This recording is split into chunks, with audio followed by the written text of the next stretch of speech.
Bueno, buenas, bienvenidos al tema de la empresa basado en el libro Fundamentos de Administración de la doctora Lourdes Monch Galindo de Editorial Trillas. ¿Qué es lo que vamos a ver en esta sesión del día de hoy? Bueno, debemos de entender que la empresa es una organización, ¿no? Y para entender esto sabemos que desde el punto de vista administrativo, la organización tiene tres contextos: como verbo, como parte del proceso administrativo con funciones muy específicas que pueden encontrar otro video aquí mismo en el canal, o como parte de una organización, de una empresa. Entonces, cuando hablamos sobre empresa, estamos hablando, o sobre organización, como un grupo social a través del capital, el trabajo y la administración. Se producen bienes o distribución de bienes y servicios con fines lucrativos o no, y tendientes a la satisfacción de las necesidades de una comunidad. Entonces, nosotros debemos de entender que cuando hablamos sobre un grupo social, bueno, dentro de las organizaciones siempre van a existir personas durante todo el tiempo que exista una organización. A través de, pues, el capital, el dinero que se le invierte, ¿no? El trabajo que se realiza, que es el trabajo desde el punto de vista administrativo, ¿no? Es toda aquella acción, ¿no? Subordinada, remunerada. Eso es lo que consideramos trabajo desde el punto de vista administrativo, porque también hay alguna definición desde el punto de vista de la física. Pero administrativamente el trabajo es toda aquella acción subordinada remunerada, ¿sale? Y la administración, bueno, pues sabemos que la administración es el adecuado uso, ¿no?, racional de los recursos de una manera eficiente y eficaz para lograr los objetivos de una organización a través de las personas. Entonces, se van a producir bienes o distribución de bienes y servicios, ¿no?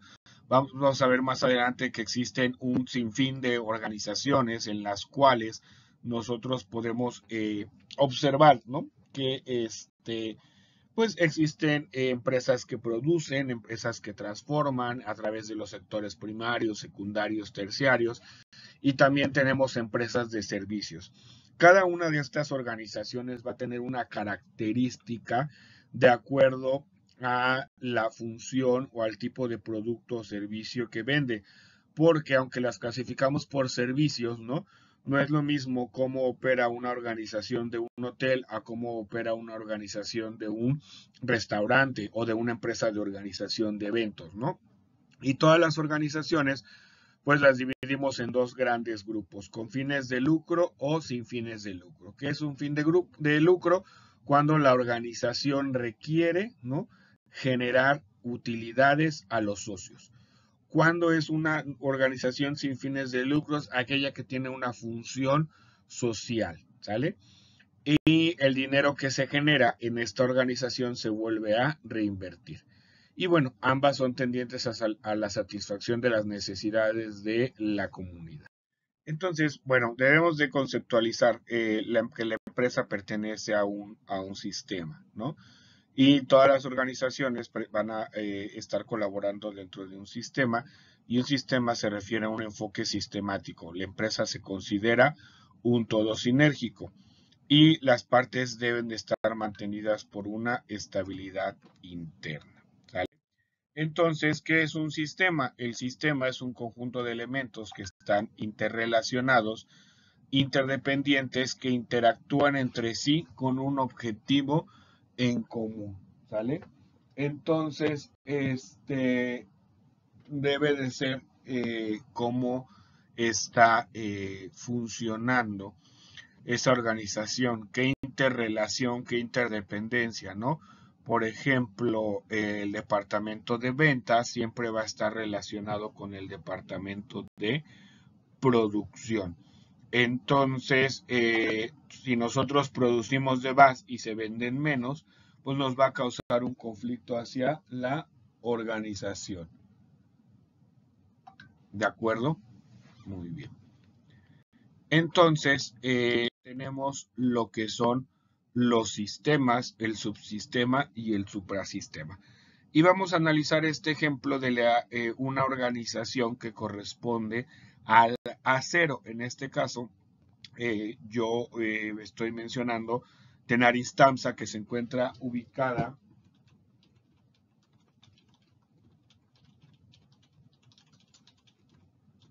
en el puerto de Veracruz, ¿no? Esta empresa se dedica a el acero, ¿no? Ese es su sistema, el subsistema al que pertenece, pues la Cámara Nacional del Acero, y el suprasistema, pues pertenece a esta parte de Hecho en México, ¿no? Si pusiéramos otro ejemplo, por ejemplo, de el Hotel Romse, ¿no? Este pertenecería probablemente a la Cámara Nacional de Comercio, a la Cámara Nacional de la Industria Hotelera, y pertenece al Hecho en México. Entonces tenemos esta parte que nos habla sobre las jerarquías de los sistemas. Se dice que existen dos tipos de sistemas en teoría.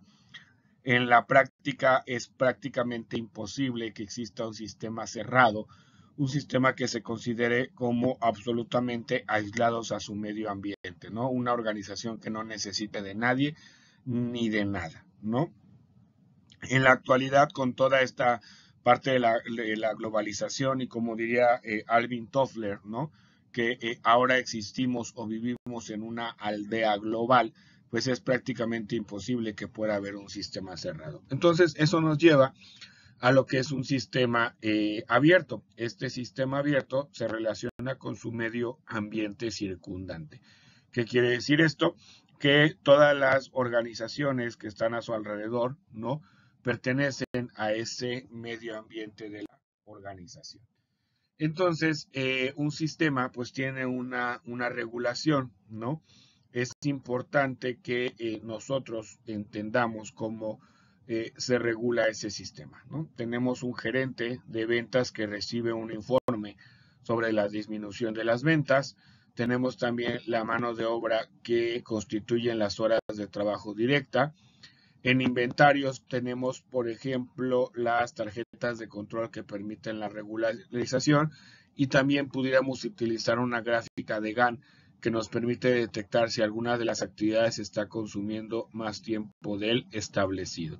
Entonces, nosotros podemos observar, ¿no? Que tenemos diferentes maneras para poder regular un sistema, ¿no? Si requieres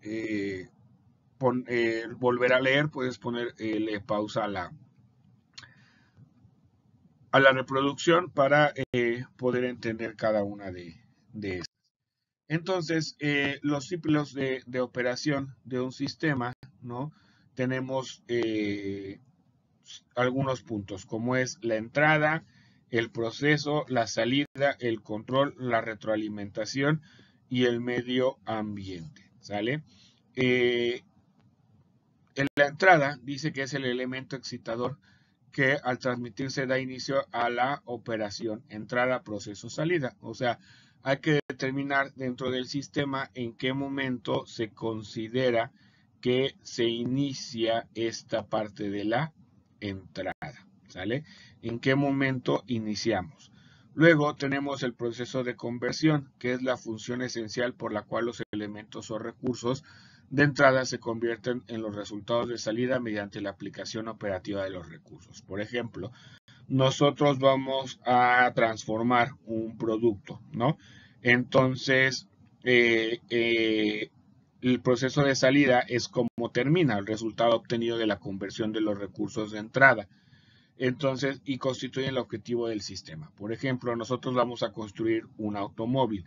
¿Cuál es el proceso de entrada? ¿En qué momento inicia el proceso de entrada? Cuando vamos a recibir los insumos. Luego, cuando vamos a iniciar la operación de las máquinas, dependiendo de los departamentos, ¿no? Laminación, pintura, montaje, ¿no? Y cada uno de ellos va haciendo un proceso que va convirtiendo hasta llegar al automóvil terminado en la salida. El control va a ser el instrumento que verifique la operación de entrada y proceso de salida se cumpla de acuerdo a lo establecido en cada una de ellas. Por ejemplo, tenemos estándares de calidad, tenemos normas oficiales mexicanas, en las cuales nos dice que, por ejemplo, qué tipo de tornillos debe de llevar un automóvil, ¿no? Y la retroalimentación es el elemento que permite que exista información constante para que el sistema se mantenga actualizado y en un mejoramiento continuo. Y el medio ambiente es todo lo que influye en el sistema sin pertenecer a él, ¿no? ¿Qué es lo que influye? Por ejemplo, que tengamos un buen sistema de carreteras, si nuestros insumos llegan por tierra, ¿no? Y de repente hay una manifestación y cierran una carretera, pues eso nos va a afectar directamente a la producción si no es que si es que no tenemos un stock adecuado, ¿no? Luego tenemos lo que son las funciones sustantivas y las funciones adjetivas dentro de la organización. Las funciones sustantivas dice que son las funciones básicas de la estructura de la empresa que sustentan el giro de la misma y que además constituyen el sostén de las demás funciones de la estructura. Las funciones sustantivas puede ser una sola, se relaciona directamente con aquello que la empresa realiza. Específicamente son funciones decisivas. ¿Por qué?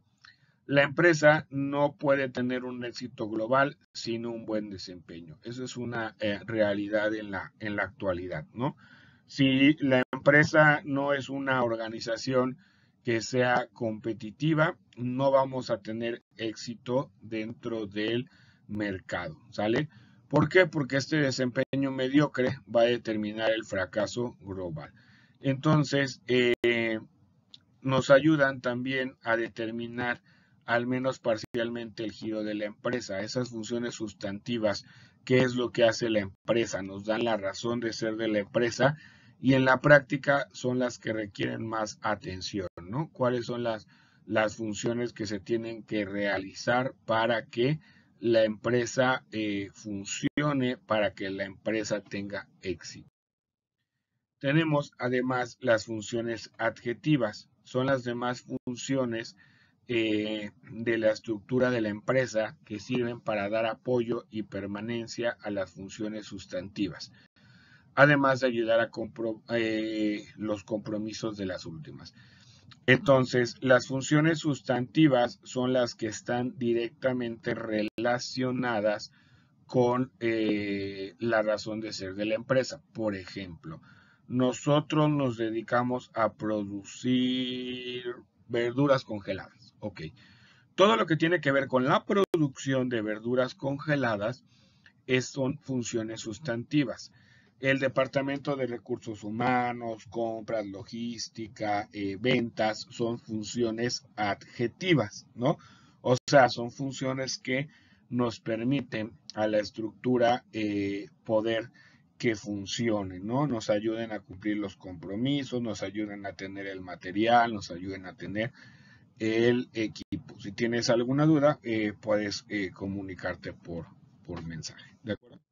Y eso nos lleva a la parte del giro de la empresa, que a mí se me hace muy interesante este cuadro sinóptico que está en el libro de Fundamentos de Administración, y sí te puedo invitar a que le des pongas en pausa el video para que puedas observar cada una de las características de este cuadro sinóptico de la clasificación de la empresa, ¿no? Entonces, a grandes rasgos, ¿no? Las organizaciones las podemos clasificar por actividad o giro, por constitución legal, por el origen de capital o por la magnitud y tamaño, ¿sale?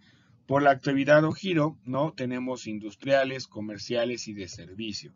Y luego a su vez se subclasifican las industriales en extractivas y manufactureras, y luego en productos renovables, no renovables, bienes de producción, bienes de consumo. Luego las comerciales tenemos mayoristas, minoristas o comisionistas, que cada uno de estos tienen una característica especial.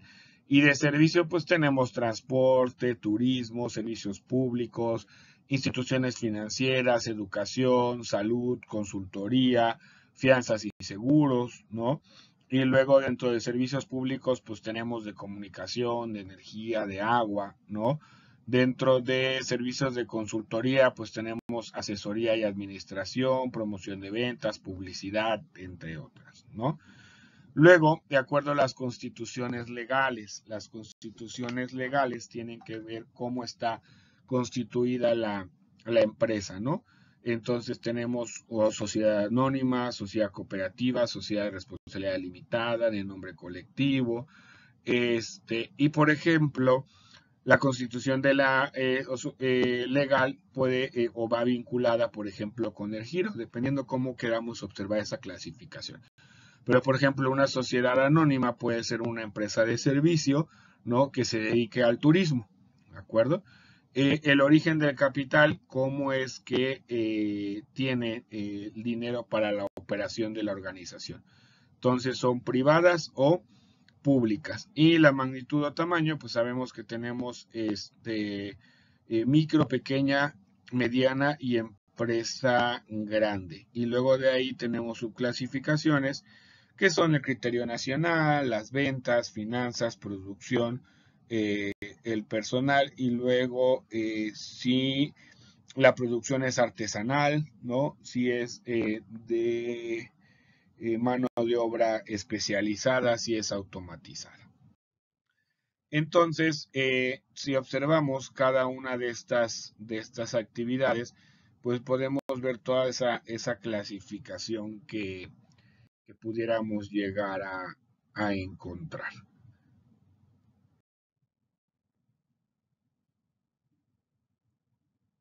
Y luego tenemos los propósitos o valores institucionales de la empresa, ¿no? Tenemos esos valores económicos, ¿no? Que es cumplir con los intereses de los inversionistas al retribuirlos con dividendos justos sobre la inversión colocada. Cuando tú tienes una organización, pues lo que buscas es que te genere dinero. Entonces, si yo invertí 3 pesos, ¿no? Pues estoy esperando que haya un retorno de la inversión. Ahora, ¿en cuánto tiempo va a regresar? Bueno, puede variar. ¿Cómo sé si la empresa va bien, si la empresa va mal? Vamos a conocer o existe algo que se llaman razones financieras. Las razones financieras lo que hace son fórmulas matemáticas a través de las cuales nosotros podemos conocer situaciones específicas, como por ejemplo el punto de equilibrio, cuáles son la cantidad que nosotros pudiéramos llegar a o necesitamos producir o necesitamos vender para que ni perdamos ni ganamos. Cubrir los pagos acreedores por intereses sobre préstamos también es parte de los valores económicos. También en las organizaciones tenemos valores sociales, ¿no? Que es satisfacer las necesidades de los consumidores, ¿no? En los cuales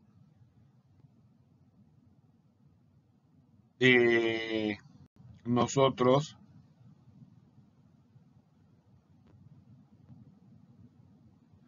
vamos a satisfacer esas necesidades a través de servicios de calidad.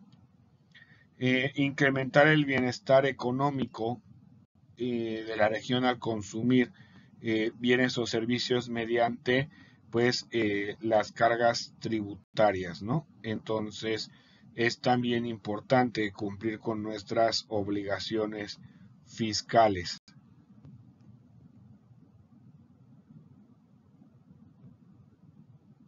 Muy bien. Y luego tenemos lo que son también pues mejorar y conservar la ecología de la región, evitando la comunicación ambiental, ¿no? Toda esta parte de una empresa socialmente responsable, de empresas sustentables, ahora también no nada más es como un valor de la institución, sino también se convierte en una responsabilidad y también tenemos manera de cumplir ciertos estándares para poder mencionar que somos una empresa socialmente responsable. producir productos y bienes que no sean nocivos al bienestar de la comunidad, a través también del comercio justo, ¿no? Que son otros lineamientos y acordes que se llevan a cabo para cumplir con las comunidades. Y tenemos lo que son los valores técnicos, que utilizan los conocimientos más recientes y las aplicaciones tecnológicas más modernas en las diferentes áreas de la empresa para contribuir con el logro de objetivos. Propiciamos la investigación y el mejoramiento de técnicas actuales para la creación de tecnología a nivel nacional. Ahora, también es importante mencionar que dentro de las actividades que tiene una organización, pues existen ciertas funciones básicas, ¿no? Como son la producción, y dentro de la producción tenemos la ingeniería del producto, el diseño y distribución de planta, la ingeniería industrial, la planeación y control de la producción, el abastecimiento, la fabricación y el control de calidad. Entonces, esta es una área o un departamento que las organizaciones tienen, que se conoce como producción, y dentro de ellas tenemos que o van revisados todos estos aspectos, ¿no? Hay situaciones importantes, por ejemplo, dentro del control de calidad, que puede ser por medio de normas oficiales mexicanas, puede ser a través de certificaciones como es el ISO, ¿no? Y cuando, por ejemplo, una empresa norteamericana se encuentra en nuestro país, debe de cumplir con las normas oficiales mexicanas, pero también existen las normas oficiales estadounidenses, que existe algo que se conoce como, bueno, las oficinas de la OSHA. La OSHA es el homólogo de la Secretaría del Trabajo y Previsión Social.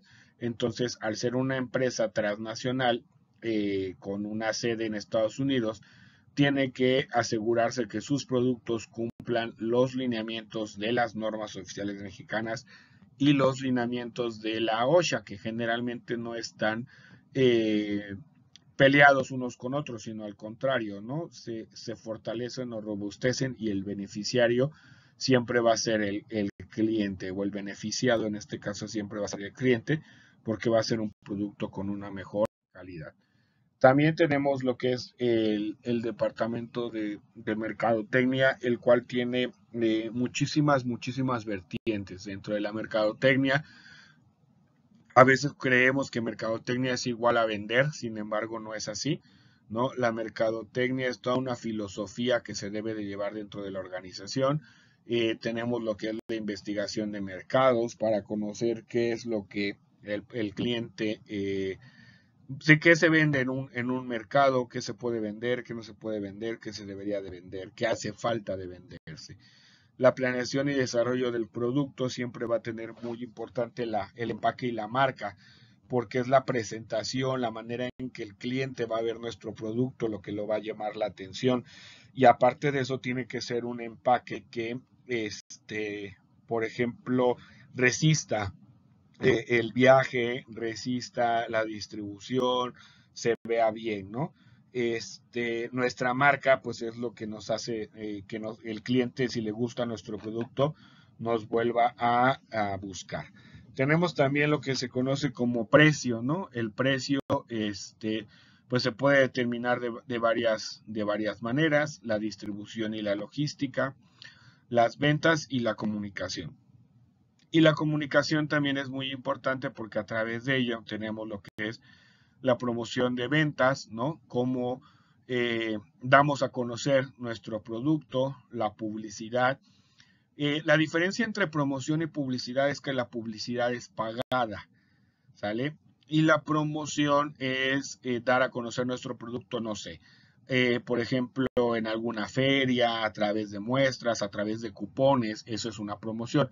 La publicidad son los comerciales, los anuncios en revistas, ¿no? Y las relaciones públicas, pues las relaciones que tenemos con nuestros clientes. También tenemos lo que es la parte de las finanzas, ¿no? Para entender qué son las finanzas, ¿no? cómo movemos ese capital que tenemos, qué vamos a hacer para hacer ese capital más grande, para conseguir más dinero, pues utilizamos lo que es el financiamiento, ¿no?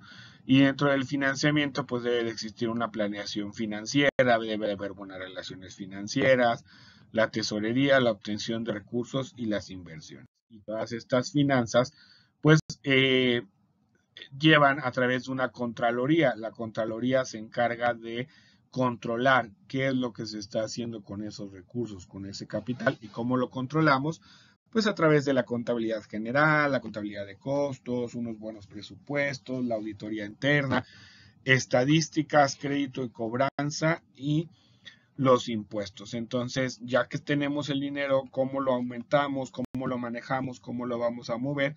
Y bueno, por medio de la contabilidad llevamos ese registro. Tenemos también otro departamento importante que es el capital humano.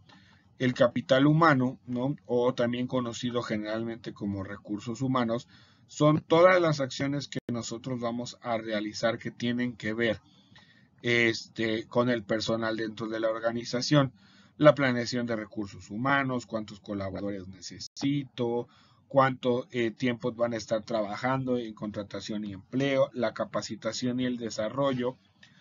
Aparte de que se debe cumplir por ley y cada organización con más de 50 colaboradores debe tener una comisión mixta de capacitación y adiestramiento, la cual dentro de sus funciones es hacer un plan de capacitación, ver a cabo que se lleven a cabo las capacitaciones del personal que se requiere. Los sueldos y salarios que sean de manera justa, cumpliendo, bueno, en nuestro país debemos de cumplir con un salario mínimo de acuerdo a la zona geográfica. ¿Cuáles son las relaciones laborales, los servicios y prestaciones? Existen servicios y prestaciones básicas que se tienen por ley y de ahí para arriba todo lo que sume es un extra. Por eso es que a veces cuando tú ves anunciado un puesto que dice prestaciones superiores a las de la ley, es porque esta organización está ofreciendo más de lo que la ley le pide. Y luego tenemos la higiene y seguridad industrial, que también por ley debe de existir una comisión mixta de seguridad e higiene industrial, donde pues se revisan factores como que el equipo de protección personal que se debe de tener de acuerdo al giro de la organización, las horas de trabajo, la capacidad de carga. Todo esto se encuentra regulado a través de la Ley Federal del Trabajo y de ahí en la Ley Federal del Trabajo nos estipula las comisiones. Ambas comisiones en su estructura son muy similares, en sus funciones sí ya son diferentes, pero la estructura básica es prácticamente la misma. Luego tenemos lo que es el área de sistemas, ¿no? Que nos va a desarrollar la operación, la parte web, el soporte técnico. Dentro de la parte web también tenemos algo que se conoce como los ERPs o los Enterprise Resourcing Program, ¿no? Que son softwares que nos apoyan en la operación, ¿no? En la seguridad de los sistemas. Por ejemplo, dentro de los ERPs más ocupados en mercadotecnia son los CRM, el Customer Resourcing Management, el cual nos ayuda a mantener esa relación con los clientes, a tener información, cuáles son sus gustos, cuál es su fecha de nacimiento, cuáles son las tendencias de compra que tiene. Entonces es importante conocer todos estos sistemas que nos van a apoyar a mejorar. ¿Por qué? Pues porque la tecnología en la actualidad va de la mano, ¿no? Imagínense, por ejemplo, una empresa como Amazon, ¿no? Que pues todo tiene que estar enlazado a su sistema web, con su soporte técnico, con su seguridad, con su logística, con la parte de pagos, con la parte de bancos, ¿no? Entonces todo esto se desarrolla a través de esos sistemas, ¿de acuerdo? Entonces, los elementos que integran una organización de manera básica, pues siempre van a ser el factor humano, los recursos materiales, los recursos tecnológicos y los recursos financieros. Esos son los 4 puntos básicos, ¿no? O elementos básicos que van a permitir la adecuada administración de una empresa. Espero que les haya sido de utilidad y cualquier duda, pregunta o comentario, sugerencias, estamos a sus órdenes. Muchas gracias.